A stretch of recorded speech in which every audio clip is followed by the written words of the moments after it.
Thanks. Look, it's a great privilege to be here tonight to talk to you. And just in the title, I think it tells us something about the nature of artillery. Shellshock was a construct that gripped the mind of the public in the Great War, and it tells you something of the way that an artillery barrage was something that evoked terror in those who faced it. Now, when the AIF went off to the great adventure of Gallipoli, the medical corps was completely unprepared for what they were about to endure. There was literally no anticipation of the psychological casualties. And it's an interesting issue because the Russo-Japanese War of 1904 and 1905 had really documented that this was a significant issue in modern warfare. The British had advisors there, but they really failed to transmit that information and consider how it might be relevant. Now, in my talk tonight, I'm going to make a series of quotes on the screen from Butler. Butler's history of the Army Medical Services in the First World War is one of the great records of that conflict, and I highly recommend it. Now, when the troops arrived at Gallipoli, there was an unusual rate of acute breakdown in battle, and there were large-scale evacuations. And one of the things that never gets talked about when it comes to the history of Gallipoli was that there were epidemics of self-inflicted wounds because of the intensity of the barrage and the conflict that the troops were subjected to. Now, the way that it was very quickly conceptualised was essentially, it really wasn't about combat. There were a group of people who were basically unfit for military service, and it was deemed to be an issue essentially of vulnerability. It was about the seed rather than the soil. And the interesting thing is that when you come to see the later reflections on what happened at Gallipoli, they came to realise that something unique happened there, was that once you were a soldier and you were landed on those shores, the only way you got off if you were injured. And in contrast to the later conflict in France, where there was repeated rotation through the trenches, they recognised that in fact removing that constant exposure to conflict lessened the rates of psychological injury. So immediately you can see this ambivalence. Is it the individual or is it what they're subjected to? So at the end of the Gallipoli campaign, everybody packed up and they went off to something worse. And the issue about the way that I think the psychological effects of war were considered, it was all about the acute effects of combat and their management, and didn't really consider the longer term issues. And the issue of shell shock was a very interesting problem, because there were cases published, and this is the first paper in the literature published in 1915 in the Lancet. But by late 1914, the medical corps was aware that there was a tremendous popular uprising of concern, and the term shell shock was one that was really of public origin and amongst the soldiers. And the medical corps did everything it did to try and stop that name being used.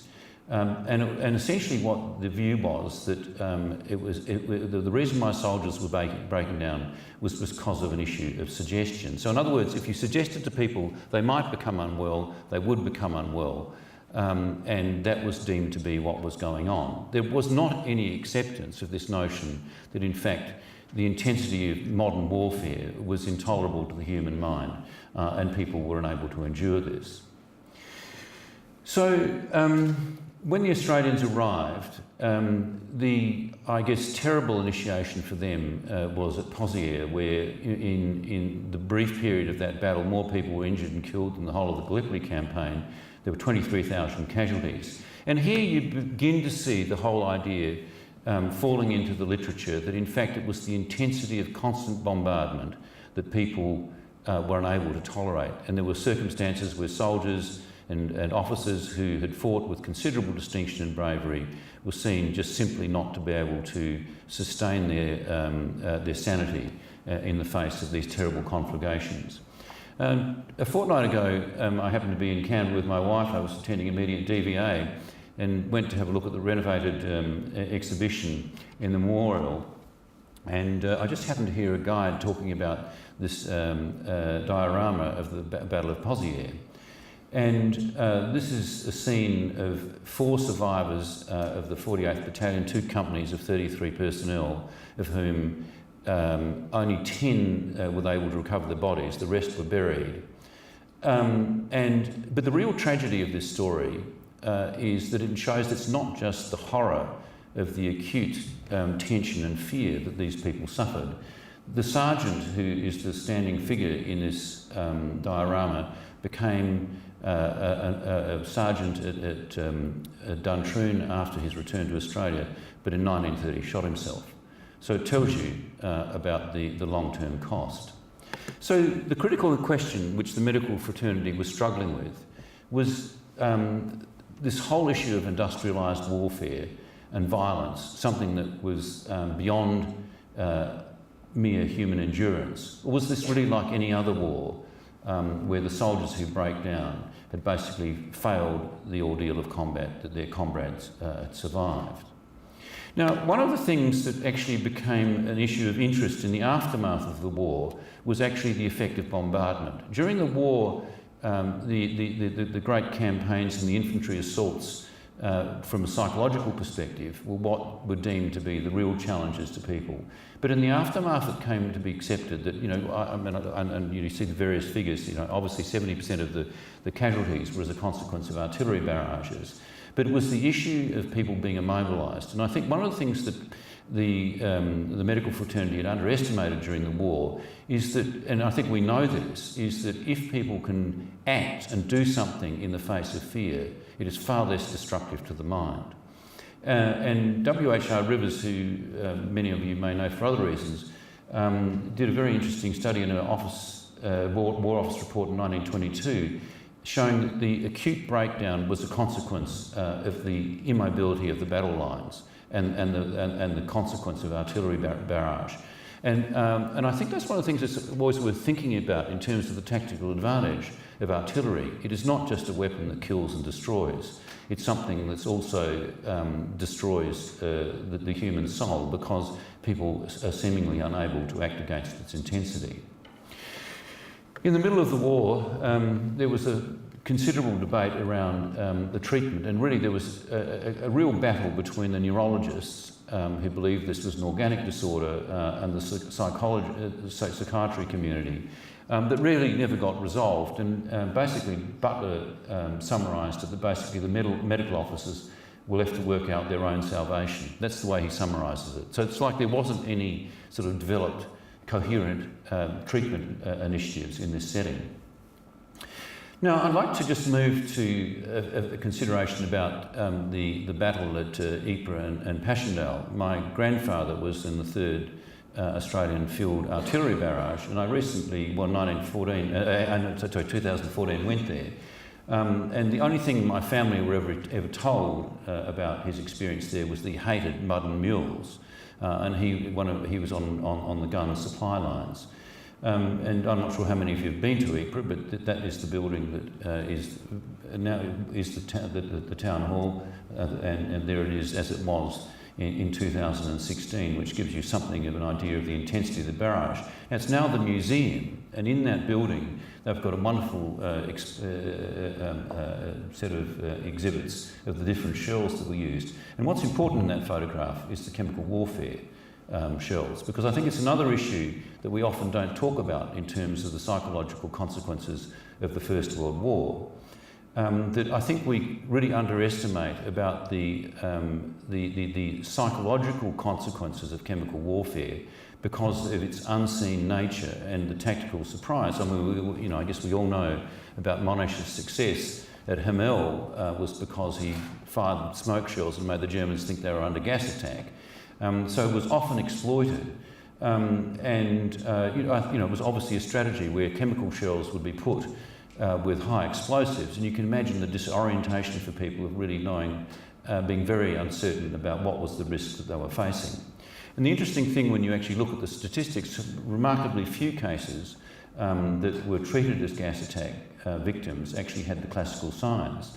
And one of the major problems was actually determining what were people's exposure. And so, in fact, a real problem in the battlefield was these people who had so-called occult gas exposure, and it was a real issue for the Department of Veterans Affairs in the aftermath. And I think really essentially it was this enormous fear of what the consequences of exposure to gas were, and about the psychological consequences of being exposed to these artillery barrages.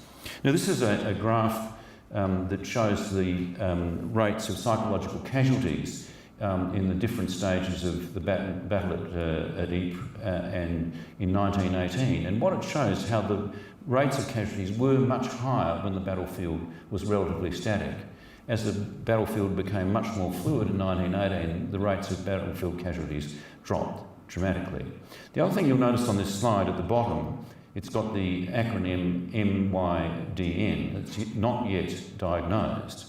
Now, what the strategy was to deal with this issue of suggestion was to withdraw soldiers from the immediate front, care for them in close proximity to the battlefield, not diagnose them, rest them and give them the expectancy of recovery. Now, what was the success of that strategy? The Pies principle.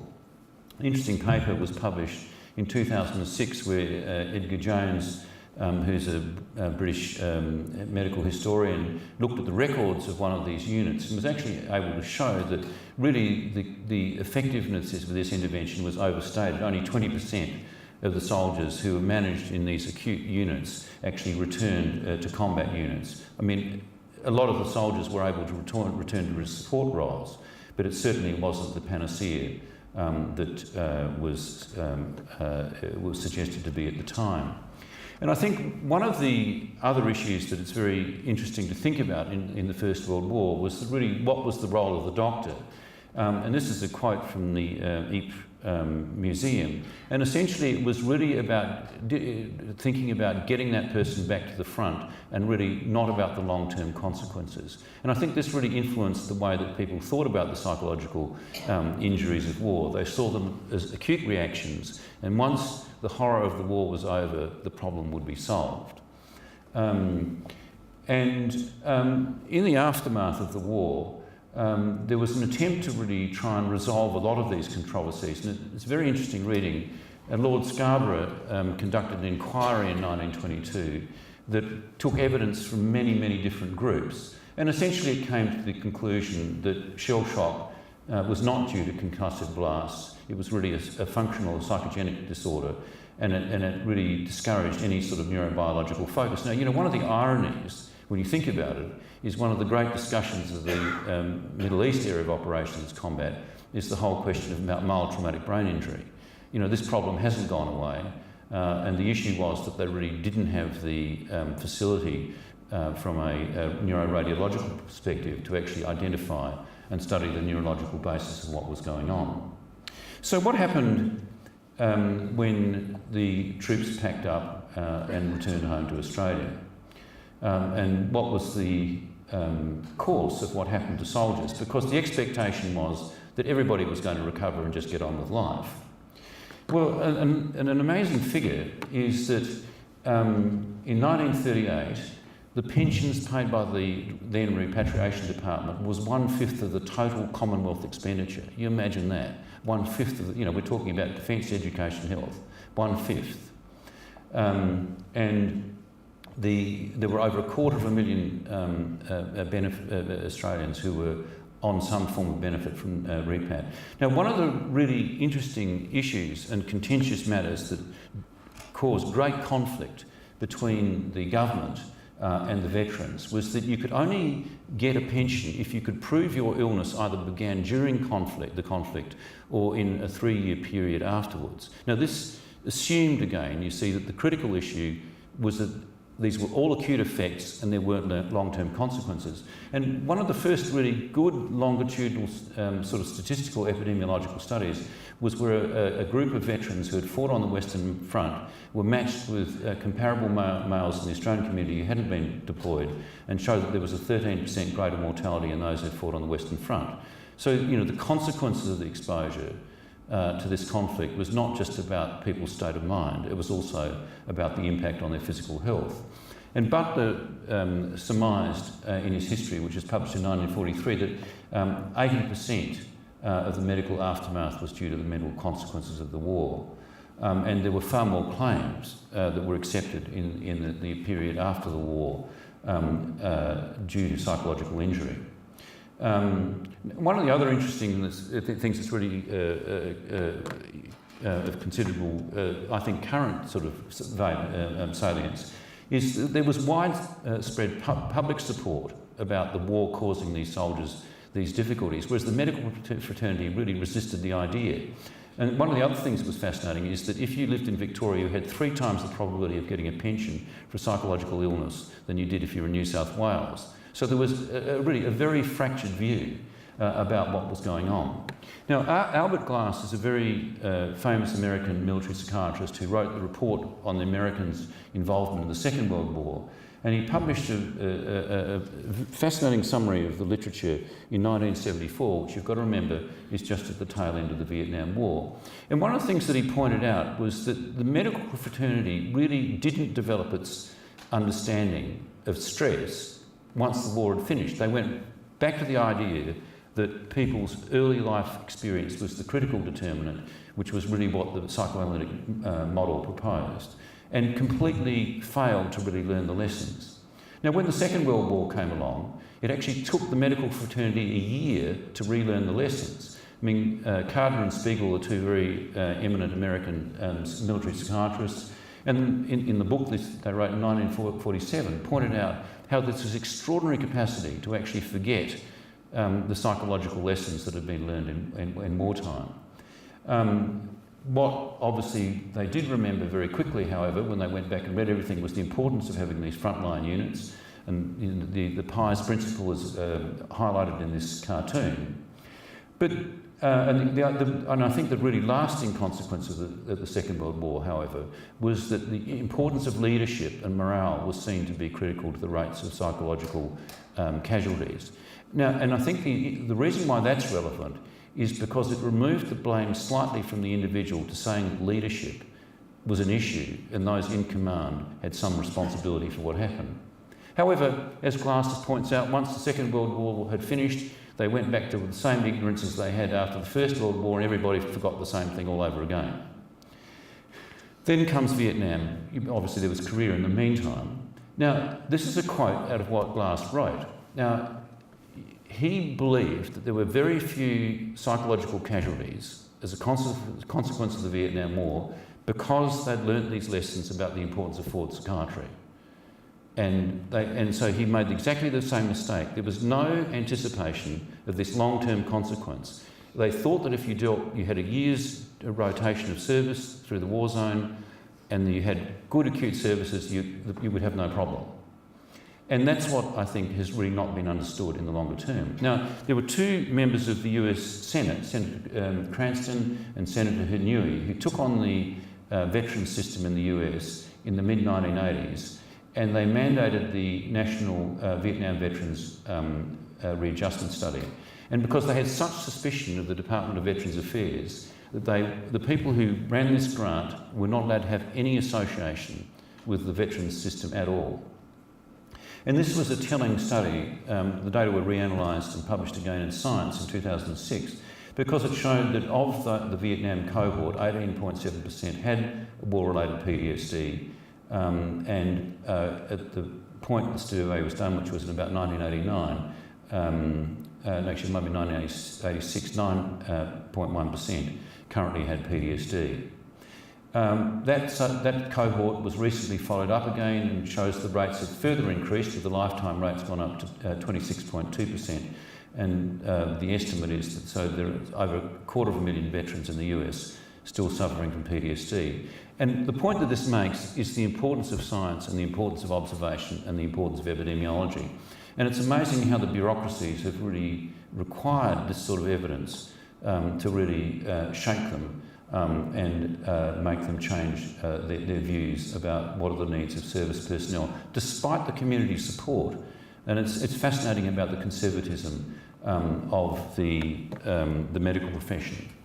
And I think what history demonstrates to us is that psychiatry has been very slow to understand about the long-term effects of traumatic stress. Obviously, the challenge in the face of battle is to keep people in the battlefield. What they didn't anticipate or have any understanding of was the mechanisms and the probability of the long-term costs of trauma exposure.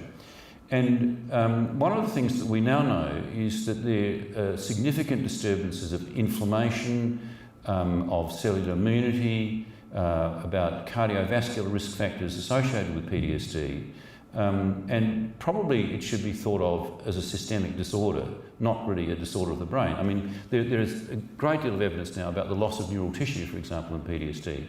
So we now live in a very different space. And I think, the critical issue is to looking back over the last 100 years, how long it's taken us to get to this point of understanding.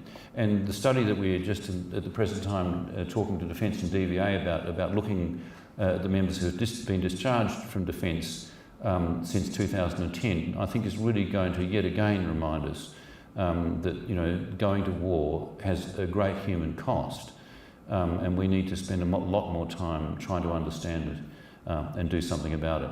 Thank you very much.